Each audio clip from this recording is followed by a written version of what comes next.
Fighting has surged in eastern Ukraine as government forces and pro-Russian rebels try to make gains ahead of expected peace talks on Wednesday. Rebels carried out rocket attacks on a key military base and a residential area in Kramatorsk, officials say, killing at least 7 civilians.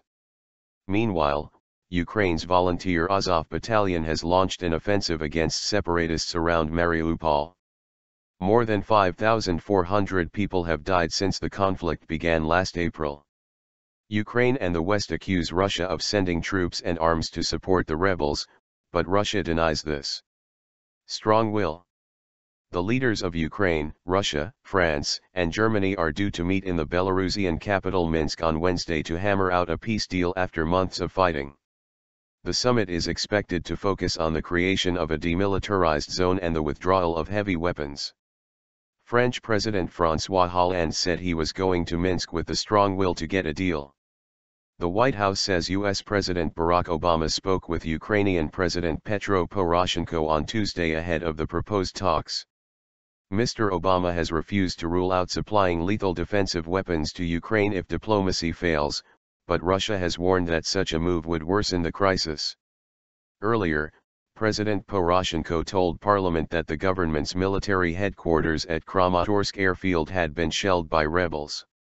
At least 7 people were killed and 16 wounded when a residential area was also hit, the government-controlled Donetsk Regional Administration said. 10 people were injured at the military base, it added. Kramatorsk, some distance west of the current conflict zone, was the scene of major fighting until July, when pro-Russian separatists retreated. Much worse. Local authorities said the rockets were fired from the rebel-controlled Horlivka area, which is about 50 kilometers, 30 miles, away from the city. The separatists denied firing the rockets. Julia Dzyuba, a resident of Kramatorsk who caught the shelling on film as it neared the apartment she lives in with her young child, told the BBC, "I was online, reading news, and then I heard boom, boom. This is much worse than last summer," she said. "They are shooting at each other, and we are the ones who suffer." Rival agendas at Ukraine talks. Ukraine, restore government authority over breakaway areas, though Donetsk and Luhansk regions could get greater self-rule, disarm rebel forces, withdrawal of Russian troops, restore Kiev's control over Ukraine-Russia border, full prisoner exchange. Pro-Russian rebels, separation from rest of Ukraine and recognition of People's Republics of Donetsk and Luhansk, no disarmament of separatist forces, amnesty for separatist leaders.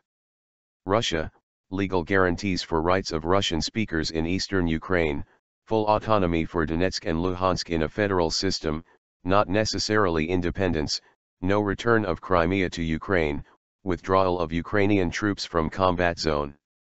EU and US, restore Ukraine's territorial integrity, end Russian intervention in eastern Ukraine, withdrawal of all Russian troops and heavy weapons, effective monitoring of Russia-Ukraine border and demilitarized zone between the combatants, full democracy in Donetsk and Luhansk. The surge in fighting comes a day after separatists said they had cut off a key supply road to Debaltsev, a railway hub near the rebel-held city of Donetsk. The military says the battle is ongoing. The BBC's James Reynolds in Donetsk says the intense clashes are a sign that both sides want to go into the Minsk talks holding as much territory as they can. Earlier, the commander of an ultranationalist volunteer group loyal to Kiev said its forces, which are based in Mariupol, were advancing on pro-Russian rebels outside the southern port city. "We have taken the villages of Shirokin, Pavlovo, Kominternovo. We are currently moving towards Novoazovsk," Andriy Biletsky, commander of the Azov battalion, told the BBC.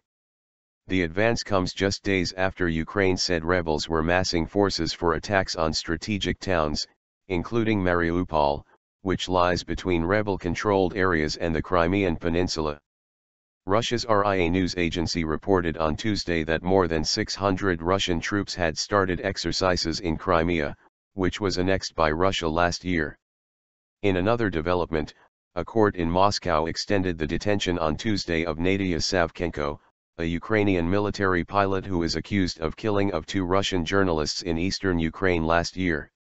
Ms. Savchenko, who is seen as a national hero in Ukraine, has been on hunger strike since December to protest against what her lawyers call absurd and politically motivated charges. She ended up in Moscow after being captured by rebels near Luhansk. Ukraine has accused Russia of abducting her and has demanded she be released and allowed to go home.